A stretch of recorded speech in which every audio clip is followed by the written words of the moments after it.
স্বাগত নিউজ 24 সকাল 7টার সংবাদে আপনাদের সাথে আছি রাশেদ ইমাম। ভারতে করোনার টিকা উৎপাদনকারী সংস্থা সিরাম ইনস্টিটিউটকে ভ্যাকসিন রপ্তানির বিষয়ে অনুমোদন না দেওয়ার সিদ্ধান্ত নিয়েছে নয়াদিল্লি। এর ফলে বাংলাদেশ সহ ভারতের সঙ্গে চুক্তি করা অন্যান্য দেশগুলোর কাছে ভ্যাকসিন পৌঁছাতে আরও কয়েক মাস সময় লাগতে পারে। মার্কিন বার্তা সংস্থা এপিকে দেয়া এক সাক্ষাৎকারে সিরাম ইনস্টিটিউটের প্রধান নির্বাহী আদর পুনাওয়ালা জানান, ভারতীয় নাগরিকদের নিরাপত্তা নিশ্চিত করার জন্যই সিরামের টিকা রপ্তানি নিষিদ্ধের সিদ্ধান্ত নিয়েছে মোদি প্রশাসন। ভারতের অভ্যন্তরীণ বাজারে টিকা বিক্রি থেকেও সিরামকে বিরত থাকতে বলা হয়েছে বলে মন্তব্য করেছেন পুনাওয়ালা। তিনি আরও বলেন, এই মুহূর্তে শুধুমাত্র ভারত সরকারকেই টিকা সরবরাহ করতে পারবেন তারা। টিকা মজুদ না করারও নির্দেশ এসেছে সরকারের পক্ষ থেকে। এদিকে সমগ্র ভারতে করোনা ভ্যাকসিন বিনামূল্যে দেয়া হবে বলে এরই মধ্যে আশ্বাস দিয়েছেন দেশটির কেন্দ্রীয় স্বাস্থ্যমন্ত্রী হর্ষবর্ধন।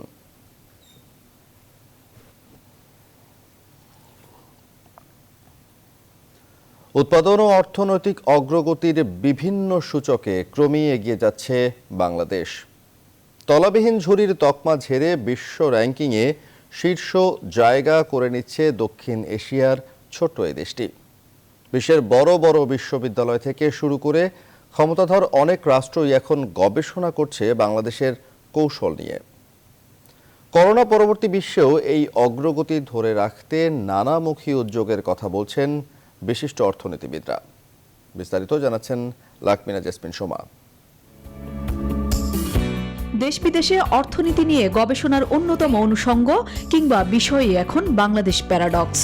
কখনো দেশের স্বার্থে, কখনো নিজস্ব আগ্রহ থেকেই বাংলাদেশের চমকে দেওয়া অর্থনৈতিক অগ্রগতি নিয়ে গবেষণা করছেন অনেক গবেষক। তথ্য উপাত্ত ঘেটে দেখা গেছে বিশ্ব র্যাঙ্কিংয়ে বিভিন্ন ক্ষেত্রে বাংলাদেশের অবস্থান শীর্ষে। এর মধ্যে পাট রপ্তানিতে বিশ্বে প্রথম এবং উৎপাদনে দ্বিতীয়। ইলিশ উৎপাদনে বাংলাদেশই প্রথম, তৈরি পোশাক রপ্তানিতে দ্বিতীয়, সবজি উৎপাদনে তৃতীয়, জিডিপি প্রবৃদ্ধি অর্জনেও তৃতীয়। চাল উৎপাদন, মাছ উৎপাদন এবং ছাগল উৎপাদনে বিশ্বে চতুর্থ বাংলাদেশ। আলু এবং আম উৎপাদনে ষষ্ঠ। জনশক্তি রপ্তানি, বাইসাইকেল রপ্তানি, আউটসোর্সিং, বৈদেশিক মুদ্রা আয় সবকটিতেই অষ্টম অবস্থানে বাংলাদেশ। লাল সবুজের জার্সি নিয়ে সাকিব মুশফিকরাও ওয়ানডে ক্রিকেটে সপ্তম অবস্থানে নিয়ে গেছে দেশকে। বাংলাদেশের অর্থনীতি 2020-এ কোভিড-19 ধাক্কায় ব্যাপকভাবে ক্ষতিগ্রস্ত হয়েছে। তবে বছর শেষে আমরা দুটি প্রবণতা দেখতে পাই। একটি হচ্ছে সামষ্টিক অর্থনীতি অনেকটা এই ধাক্কাটা সামাল দিতে পেরেছে। মূল কিছু সূচক আমরা সহনীয় পর্যায়ে রাখতে সক্ষম হয়েছি। মহামারীর ধাক্কায় বিশ্ব অর্থনীতি যখন বিপর্যস্ত, তখন বড় ধরনের কোনো সংকট ছাড়াই পরিস্থিতি মোকাবিলা করছে বাংলাদেশ। এই অগ্রগতির মূলে কিন্তু কাজ করেছে আমাদের গ্রামীণ অর্থনীতি। গ্রামীণ অর্থনীতি বলতে আমি বলবো কৃষিতে যে আধুনিকায়ন ঘটেছে, যে ধরনের ডাইভার্সিফিকেশন এসেছে, তাতে গ্রামে মানুষের আয় রোজগার অনেক বেড়েছে। বাংলাদেশের সাফল্যের অগ্রযাত্রা যে সামনে আরো উজ্জ্বল হবে সে ইঙ্গিত দিচ্ছে নামকরা গবেষণা প্রতিষ্ঠানগুলো। লাকমিনা জেসমিন সোমা, নিউজ 24, ঢাকা। দেশের ছাত্র রাজনীতির প্রাচীনতম নাম ছাত্রলীগ। ৭৩ বছরের ঐতিহাসিক পথ পরিক্রমায় যার অবদান স্মরণীয়। সার্বিক বিশ্লেষণে সাবেক নেতারা মনে করেন সরকারের নয়, বরং ছাত্রদের স্বার্থে কথা বলাই ছাত্রলীগের মূল মন্ত্র। একই সঙ্গে সুনাম অক্ষুণ্ণ রাখতে ছাত্র রাজনীতি এবং জাতীয় রাজনীতি পৃথক রাখার আহ্বান তাদের। বিস্তারিত জানাচ্ছেন আফরিন আনোয়ার। 1948 সালের 4 জানুয়ারি ঢাকা বিশ্ববিদ্যালয়ের ফজলুল হক মুসলিম হলে যে ছাত্র সংগঠনের জন্ম বহু চড়াই উতরাই পেরিয়ে ৭৩ বছর পূর্ণ করেছে ঐতিহ্যবাহী সেই সংগঠন বাংলাদেশ ছাত্রলীগ। দেশের সংকটকালে বহু আন্দোলনের নেতৃত্ব দিয়েছে ছাত্রলীগ। তবে বিভিন্ন কর্মকাণ্ডের জন্য বিতর্কিত হওয়ার ঘটনাও কম নয়। এজন্য সাবেক ছাত্রনেতাদের অভিমত ক্ষমতার প্রভাবে নয়, বরং এগিয়ে যেতে হবে বঙ্গবন্ধুর আদর্শে। আমরা কিন্তু জীবনের ঝুঁকি নিয়েই এই বিরোধী দলটা করেছি, কারণ আমরা আদর্শ প্রতিষ্ঠার জন্য করেছি, আমরা কিছু পাওয়ার জন্য না। তাহলে তো সরকারি দলই করতাম। আদর্শের রাজনীতি যারা করে তারা জীবনের ঝুঁকি নিয়েই করে। বঙ্গবন্ধু কন্যা করছেন না। সাবেক ছাত্রনেতারা মনে করেন ছাত্র রাজনীতির অবশ্যই থাকতে হবে স্বতন্ত্র বৈশিষ্ট্য। শুধু ছাত্র সমাজকে নয়, দেশের প্রত্যন্ত অঞ্চলের মানুষের দায়িত্বও নিতে হবে ছাত্রলীগকে। ছাত্রদের রাজনীতি একটা পরিবর্তন হয়েছে, কিন্তু সেই পরিবর্তনটাকে আমাদের রাজনীতির যে ধারা, সেই ধারার সঙ্গে সম্পর্কিত রেখে এটাকে এমনভাবে পরিচালিত করা প্রয়োজন যেন ছাত্র সমাজ তার স্বাতন্ত্র্য বজায় রাখতে পারে। এখনকার ছাত্র রাজনীতির সবচেয়ে বেশি সমস্যা হলো যে আগে আমরা ছাত্ররা স্বাধীনভাবে কাজ করতাম ছাত্র হিসাবে, কিন্তু এখন ছাত্র রাজনীতিতে দেখি যে ছাত্র দল সংগঠনগুলো রাজনৈতিক দলের লেজুর ভিত্তি তারা করে। ৭৩ বছর সগৌরবে কঠিন চ্যালেঞ্জ মোকাবেলা করে টিকে থাকার জন্য ছাত্রলীগকে অভিনন্দন জানিয়ে দেশের অর্জন ধরে রাখার আহ্বান জানিয়েছেন তারা। আফরিন আনোয়ার, নিউজ 24, ঢাকা। আন্দোলন ডেকে সেনাবাহিনী বা বর্তমান বিএনপিকে ক্ষমতায় আনার চেয়ে আওয়ামী লীগ সভানেত্রী শেখ হাসিনার হাতে দেশের শাসন থাকা মঙ্গলময়, এই মন্তব্য করেছেন সাবেক সংসদ সদস্য বিএনপি নেতা মুক্তিযোদ্ধা মেজর আখতারুজ্জামান। নিজের দল বিএনপির মূল্যায়নে বলছেন, দুইবার ক্ষমতায় গিয়ে তাদের নেতারাও দুর্নীতিগ্রস্ত, যে কারণে সরকারের দুর্নীতির প্রতিবাদে মাঠে নামার নৈতিক শক্তি নেই। বিস্তারিত তৌহিদ শান্তর প্রতিবেদনে। বিএনপির দলীয় মনোনয়ন নিয়ে ধানের শীষ প্রতীকে পঞ্চম এবং সপ্তম 2 মেয়াদে জাতীয় সংসদের সদস্য নির্বাচিত হয়েছেন। শীর্ষ নেতাদের বিভিন্ন সিদ্ধান্তর প্রকাশ্য মতপার্থক্য তুলে ধরে দলের ভেতরেই বিভিন্ন সময় আলোচনার সৃষ্টিও করেছেন অবসরপ্রাপ্ত মেজর আখতারুজ্জামান। আমি জনগণকে নতুন কি প্রত্যাশা দেখাবো? আমাকে তো 2বার দেখছে। এই মুহূর্তে দেশের সংকট সমাধানে শেখ হাসিনার প্রধানমন্ত্রিত্ব সঠিক বলে মনে করেন বিএনপির এই নেতা। এখন আন্দোলন করলে সেনাবাহিনী আসবে, সেনাবাহিনী টোটালি করাপ্ট হয়ে গেছে, কাজে সেনাবাহিনীর প্রতি মানুষের ভরসা নাই। তাহলে কে আসবে? বিএনপি আসবে। তো এই দুইটার চেয়ে তো শেখ হাসিনা অনেক ভালো, আমি সার্টিফাই করবো। আপনি নির্বাচন দিয়েন না, ক্ষমতা গেছেন, কিন্তু আপনি কেন সর্বদলীয় কমিটি করতে পারতেন না? আপনি বিভিন্ন ইস্যুতে কি বিভিন্ন রাজনৈতিক দলদেরকে সম্পৃক্ত করতে পারতেন না? এই যে কোভিডের টিকাগুলো সংগ্রহ করা হচ্ছে, কোত্থেকে ভালো টিকা নেওয়া হবে, কীভাবে দেওয়া হবে, সেটা দেখভাল করার জন্য, এবং যে প্রণোদনাগুলো দেওয়া হচ্ছে প্রধানমন্ত্রীর তরফ থেকে, সবগুলো দেখার জন্য একটি সর্বদলীয় রাজনৈতিক কমিটি করে দেন। ক্ষমতায় থেকে বিএনপি নেতারা নিজেরাই দুর্নীতি করায় ক্ষমতাসীন আওয়ামী লীগের দুর্নীতির প্রতিবাদেও সাহস হারিয়েছেন তারা। এখনকার যে বিরোধী লোকদের নেতা বলেন, সব বলেন, বা বিএনপি বলেন, আমরা তো করাপ্ট প্রসেস দিয়ে হয়ে আসছি, ফলে আমরা সবাই কম বেশি করাপ্টেড, আমরা সব দুর্নীতিগ্রস্ত। কিন্তু বিএনপির বা রাজনৈতিক দল নেতারা বুঝে না, অন্তত যাদের বয়স 60-এর ঊর্ধ্বে হয়েছে তাদের ভয় পাওয়ার কি আছে? রাজনৈতিক দল করলে বেটা সাহস করে কথা বল, আর যে কথা বলতে না পারো লিভ পলিটিক্স, রাজনীতি ছেড়ে চলে যাও বাড়িতে। এমনকি বিএনপির নীতি নির্ধারকদের দল পরিচালনা পদ্ধতি নিয়েও প্রশ্ন রয়েছে বিএনপি দলীয় সাবেক এই সংসদ সদস্য। আমার মহাসচিবরা তো শক্তিশালী হচ্ছে না, আমার স্থায়ী কমিটি তো দলের চেয়ারপারসনের সঙ্গে তর্ক করার মতো সাহস রাখতেছে না, নির্দেশনা শুনে এটাকে ব্রেটিং করে দিচ্ছে, হ্যাঁ এইটাই ঠিক। এখানে তো আলোচনা হচ্ছে না, মানে এই কথাগুলো তো আমরা বলতে পারবো না, বলতে গেলে তো আমাদের উপর বিপদ চলে আসবে। তবে দেশের দিন পরিবর্তনের জন্য নতুন প্রজন্মের প্রতি ভরসা রেখেই তাদেরকে এগিয়ে আসার আহ্বান জানান মুক্তিযোদ্ধা আখতারুজ্জামান। বাদিষ্টার নতুন প্রজন্ম তৈরি হোক, জনগণ সেটা অপেক্ষা করছে। তৌহিদ শান্ত, নিউজ 24, ঢাকা। দক্ষিণ সিটি কর্পোরেশনের 23 নম্বর ওয়ার্ডের প্রধান সড়ক লালবাগ রোড ও নবাবগঞ্জ রোড, সড়ক দুটির প্রস্থ গড়ে 10 ফুট। একদিকে ওয়ার্ডের সরু গলিপথ, অন্যদিকে ফুটপাত দখল আর অবৈধ লেগুনা অটোরিকশার দৌরাত্মে ওই এলাকায় যানজট নিত্যদিনের সংকটে পরিণত হয়েছে। স্থানীয়দের এমন অভিযোগ আমলে নিতে নারাজ ওয়ার্ড কাউন্সিলর। তবে ডিএসসিসির প্রধান নির্বাহী কর্মকর্তার দাবি, দক্ষিণ সিটিকে শৃঙ্খলা আনতে কাজ করছেন মেয়র। বিস্তারিত তালুকদার বিপ্লবের প্রতিবেদনে। রাজধানীর আজিমপুর লালবাগ 23 নম্বর ওয়ার্ড হয়ে কামরাঙ্গীর চর ও এর আশেপাশের এলাকায় যাতায়াতের একমাত্র রাস্তা এটি। জীবন ও জীবিকার সন্ধানে প্রতিদিন কয়েক লক্ষ লোক চলাচল করে এই সড়কে। এই সুযোগে ওয়ার্ডে দাবড়ে বেড়াচ্ছে কয়েকশো অবৈধ লেগুনা অটোরিকশা, ফলে প্রতিদিনই সড়কে যানজট লেগে থাকে। ওয়ার্ডের গলিপথগুলোর বাঁকে বাঁকে ফুটপাত দখল হয়ে যাওয়ায় যানজট আরো অসহনীয় হয়ে উঠেছে। লেগুনা এগুলা তো বলার অপেক্ষা রাখে না, এগুলো কি বলবো, কারণ অনেকে নিজেরা আমরা আইন মানি না, এর জন্য এই অবস্থা, রাস্তাঘাট জাম। সকালে বের হলে যে অবস্থা, রাতের 12টা বাজলে একই অবস্থা, মানে প্রচন্ড পরিমাণ জ্যাম। অভিযোগ আছে যানজটের সুরাহা ও উন্নয়নের প্রতিশ্রুতি দিয়ে জনপ্রতিনিধি নির্বাচিত হয়ে এসব ভোগান্তির সমাধানে কোনো উদ্যোগ নেন না। এই জ্যামের ব্যাপারটা যদি একটু দৃষ্টি আকর্ষণ করে, মহল্লাবাসী উপকৃত হবে। জামটা তো অনেকদিন যাব, কিন্তু আমরা তো ভুক্তভোগী, কষ্ট করতেছি। আবার ইদানিং জামটা আরো বাড়ছে, খুবই সমস্যা করে, পাবলিক সমস্যা করে, এই রাস্তা দিয়ে হাঁটতে পারে না, ফুটপাতের উপরে উঠিয়া যায় গাড়ি, এই অবস্থা হয়ে যায়।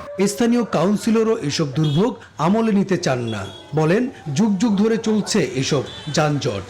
আমি এগুলো কোনো অকিফাইল নেই, বুঝলেন না, তবে এটা আমার করা উচিত, দেখা উচিত, কিন্তু এটা আমি অভিনয় দেখেন এই যে এখানে আসে প্রায় 25 থেকে 15 থেকে 20 লক্ষ লোক আসা যাওয়া করে প্রতিদিন। তবে ডিএসসিসির প্রধান নির্বাহী কর্মকর্তা জানালেন সবকিছু নিয়মের মধ্যে আনতে মেয়র কাজ করছেন। আমরা তো কাজ শুরু করেছি, ঠিক না? একটা কাজ শুরু করতে হলে একটু গোছাতে সময় লাগে, আমাদের সে গোছানোর সময়টুকু দেন, আপনারা সাপোর্ট চাই, কারণ এটা তো একদিনে তো সবগুলো হয় না। আমাদের অনেকগুলো উচ্ছেদ কাজ চলছে, আমাদের মাস্টার প্ল্যানে কাজ চলছে, আমাদের ট্রাফিক নিয়ে আমাদের কাজ হচ্ছে, রাস্তাঘাট স্পষ্টকরণ নিয়ে কাজ হচ্ছে, ড্রেস নিয়ে কাজ হচ্ছে, সবগুলো ফলাফল তো একদিনে পাওয়া যাবে না। আধুনিক রাজধানীর এই অংশের সব দুর্ভোগের দ্রুত সুরাহা করবেন সংশ্লিষ্টরা, এমন আশা স্থানীয়দের। তালুকদার বিপ্লব, নিউজ 24, ঢাকা। আগুনে পড়ল নারায়ণগঞ্জের মোগরাপাড়া এলাকায় রেফ্রিজারেটর কারখানা। রোববার সকালে আগুন লাগার পর ফায়ার সার্ভিসের 3 ঘন্টার চেষ্টায় আগুন নিয়ন্ত্রণে আসে, তবে ততক্ষণে পুড়ে যায় কারখানার বেশিরভাগ অংশ। ফায়ার সার্ভিস বলছে এই কারখানায় অগ্নি নির্বাপনের জন্য ছিল না পর্যাপ্ত ব্যবস্থা। রিশাদ হাসান জানাচ্ছেন বিস্তারিত। রোববার বেলা 11টার কিছু আগে নারায়ণগঞ্জের মুগরাপাড়া কনকা রেফ্রিজারেটর ফ্যাক্টরিতে আগুন লাগে। তাৎক্ষণিকভাবে অগ্নি নির্বাপনে যোগ দেয় ফায়ার সার্ভিসের 7টি ইউনিট।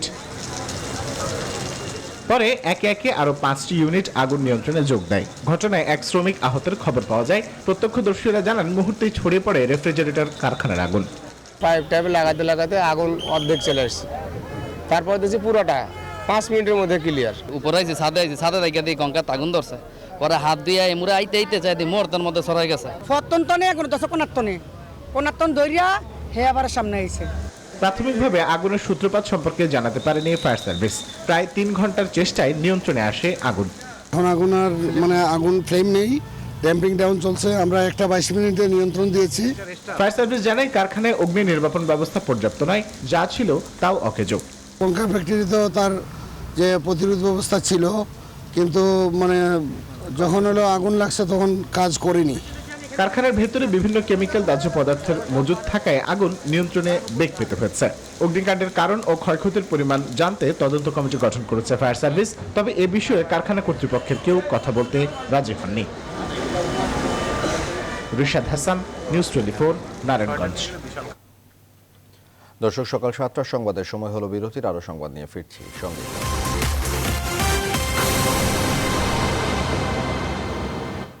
বিরতির পর আবারও স্বাগত, দেখছি নিউজ 24 সকাল 7টার সংবাদ। ময়মনসিংহে বাস ও অটো রিকশার সংঘর্ষে একই পরিবারের 6 জন নিহতের ঘটনায় নেত্রকোনার পূর্বধলা ফেসুয়ালেঞ্জি গ্রামে চলছে শোকের মাতম। এই ঘটনায় মোট 7 জন নিহত হন।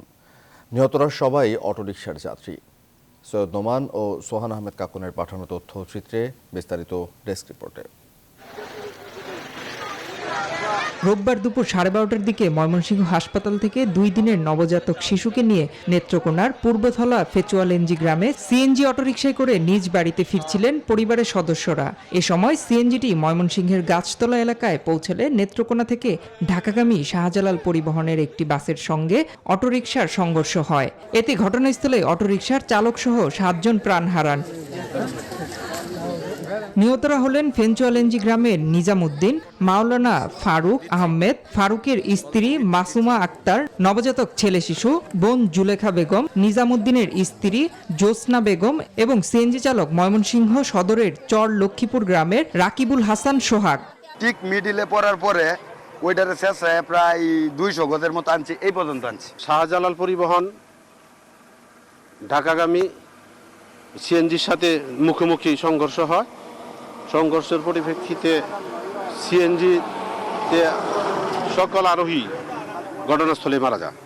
একই সাথে পরিবারের 6 জনকে হারিয়ে শোকের ছায়া নেমে এসেছে নেত্রকোনার পূর্বধলা ফেঞ্চুয়ালেঞ্জি গ্রামে।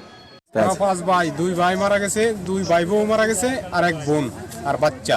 ড্রাইভারদের অসাবধানতার কারণে আজকে আমাদের এই কয়েকদিন পরে এই রুটে অ্যাক্সিডেন্ট হচ্ছে এবং পরিবারের তাজা প্রাণগুলো আজকে ধ্বংস হচ্ছে।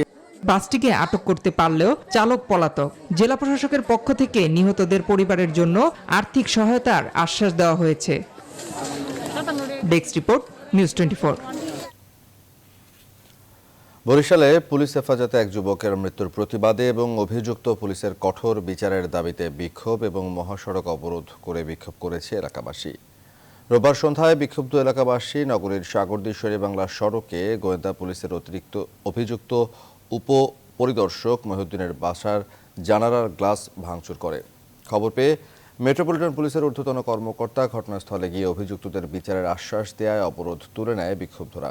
এই ঘটনা তদন্তে এরই মধ্যে 3 সদস্যের একটি কমিটি গঠন করা হয়েছে। শেরেবাংলা মেডিকেল কলেজ হাসপাতালে রবিবার দুপুরের পর ময়না তদন্ত শেষে বিকেল 5টার দিকে রেজাউল করিমের লাশ তার নিজ বাড়ি নিয়ে যায় স্বজন সহ এলাকাবাসী।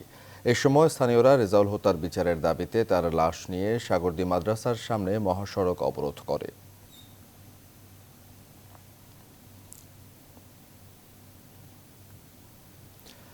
ঢাকায় মসলিন এখন বাংলাদেশেরই। গবেষকদের দীর্ঘ 6 বছরের প্রচেষ্টায় মিলেছে ভৌগোলিক নির্দেশক পণ্যের স্বীকৃতি। গত 28 ডিসেম্বর ঢাকাই মসলিনকে বাংলাদেশের ভৌগোলিক নির্দেশক পণ্য হিসেবে স্বীকৃতি দিয়ে গেজেট প্রকাশ হয়েছে।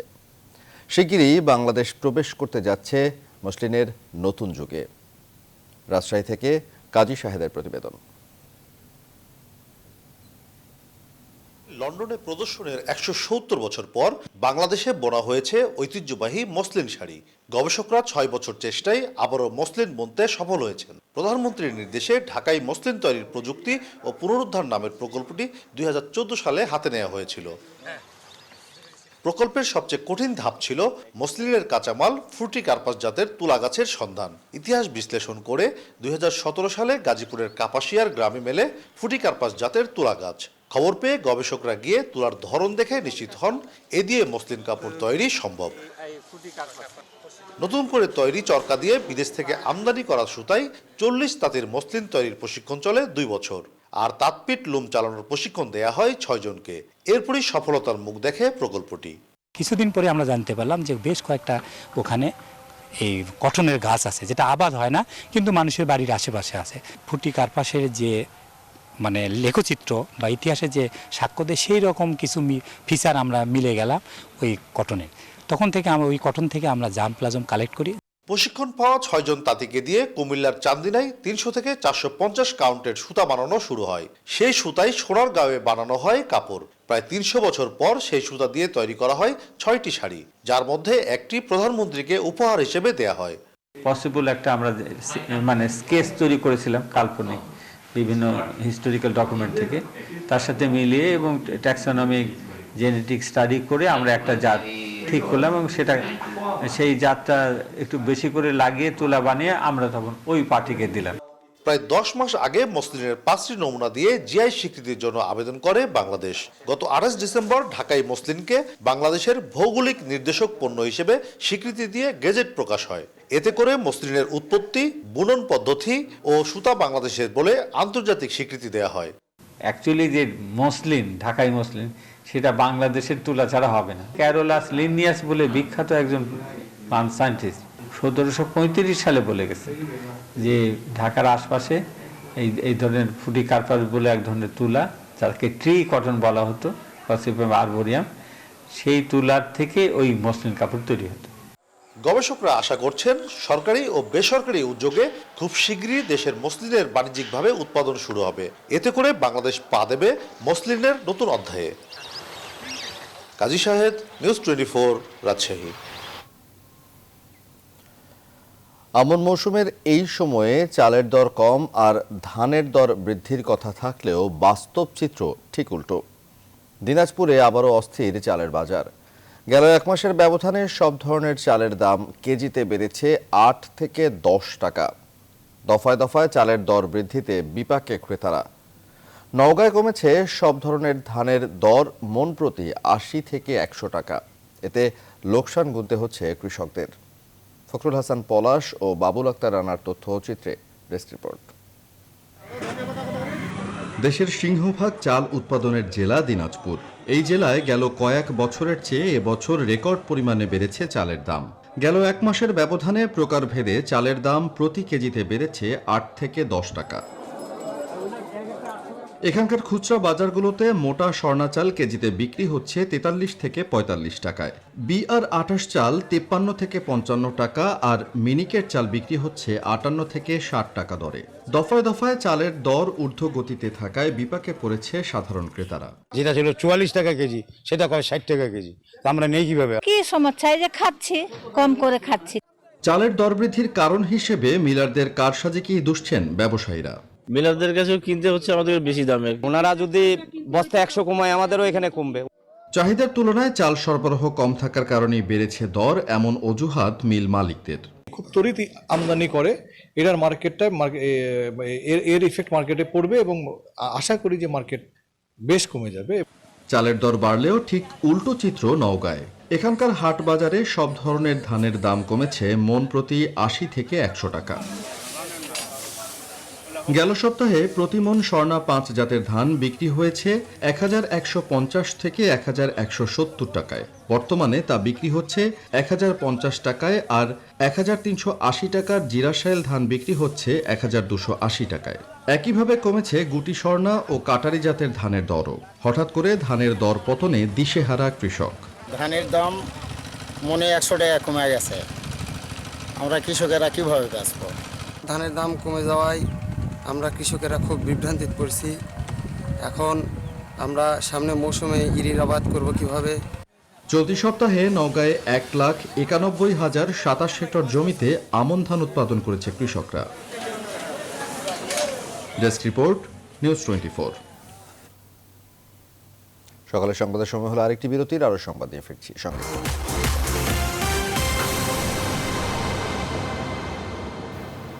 বিরতির পর আবারও স্বাগত। দেখছেন নিউজ 24 সকালের সংবাদ। এবারে ফার্স্ট সিকিউরিটি ইসলামী ব্যাংক অর্থ বাণিজ্যের সংবাদ।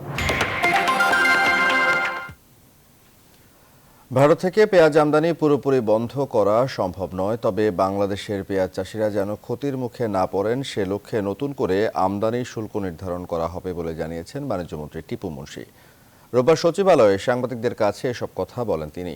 এদিকে প্রায় 3.5 মাস বন্ধ থাকার পর ভারতীয় পেঁয়াজ আসতে শুরু করায় বাজারে দাম কমতে শুরু করেছে এই ভোগ্যপণ্যের। বিস্তারিত জানাচ্ছেন বাবু কামরুজ্জামান।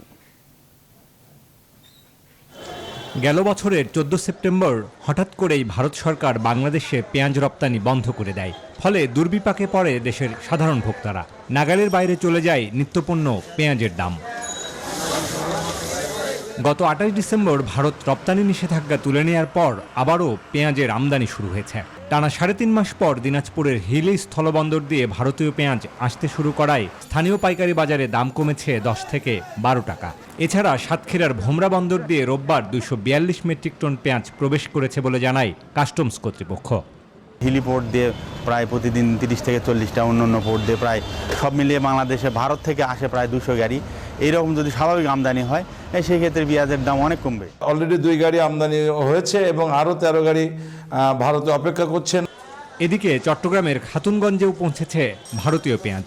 এই খবরে সব ধরনের পেঁয়াজের দাম কমেছে কেজিতে 15 থেকে 20 টাকা পর্যন্ত। মালের দাম একটু কমতেছে দাদা, কাস্টমার পাতি কম আছে, বিভিন্ন রাষ্ট্র থেকে মাল আসছিল তো এগুলো পর্যাপ্ত মাল আছে পোর্টে। আমাদের সরকারের একটু বিবেচনা করা উচিত ছিল যে ভারতের পেঁয়াজ আমরা এখন নেব নাকি আমরা 1 মাস পরে নেব। তবে দেশীয় কৃষকরা যেন মৌসুমের এই সময় ক্ষতির মুখে না পড়ে সে লক্ষ্যে জাতীয় রাজস্ব বোর্ডকে পেঁয়াজ আমদানিতে আবারও শুল্ক আরোপের প্রস্তাব করা হচ্ছে বলে জানিয়েছেন বাণিজ্যমন্ত্রী। আমরা আমাদের ভোক্তাদেরটাও দেখব, কৃষকদের স্বার্থটাও দেখব। আমাদের সব ইচ্ছা যে আগামী 3 বছরের মধ্যে আমরা যেন সেলফ সাফিসিয়েন্ট হতে পারি, আমাদের প্রোডাকশনটা যেন সেই পর্যায়ে যায় এবং যার জন্য গ্রোয়াররা দাম পেতে হবে। বাণিজ্যমন্ত্রী বলেন, শুল্ক আরোপ করা হলেও আগেই যেসব ব্যবসায়ী এলসি খুলেছেন তারা এর আওতার বাইরে থাকবেন। বাবু কামরুজ্জামান, নিউজ 24, ঢাকা। নিউজ 24 সকালের সংবাদের সময় হলো আরও একটি বিরতির, সঙ্গেই থাকুন।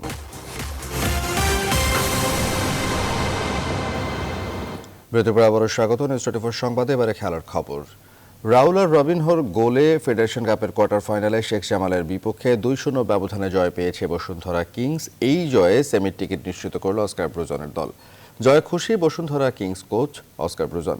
হেরে গেলেও দলের পারফরমেন্সে খুশি শেখ জামাল কোচ শফিকুল ইসলাম মানিক। তবে রেফারিংয়ের মান নিয়ে প্রশ্ন আছে অভিজ্ঞ এই কোচের। শেখ জামালের সোলেমান সিল্লার ইনজুরিতে 3 ফরেইনারে ভরসা ছিল শেখ জামাল কোচ মানিকের। শক্তিশালী বসুন্ধরা কিংসের বিপক্ষে শুরুতেই গোল খেয়ে বসে ধানমন্ডির দলটি।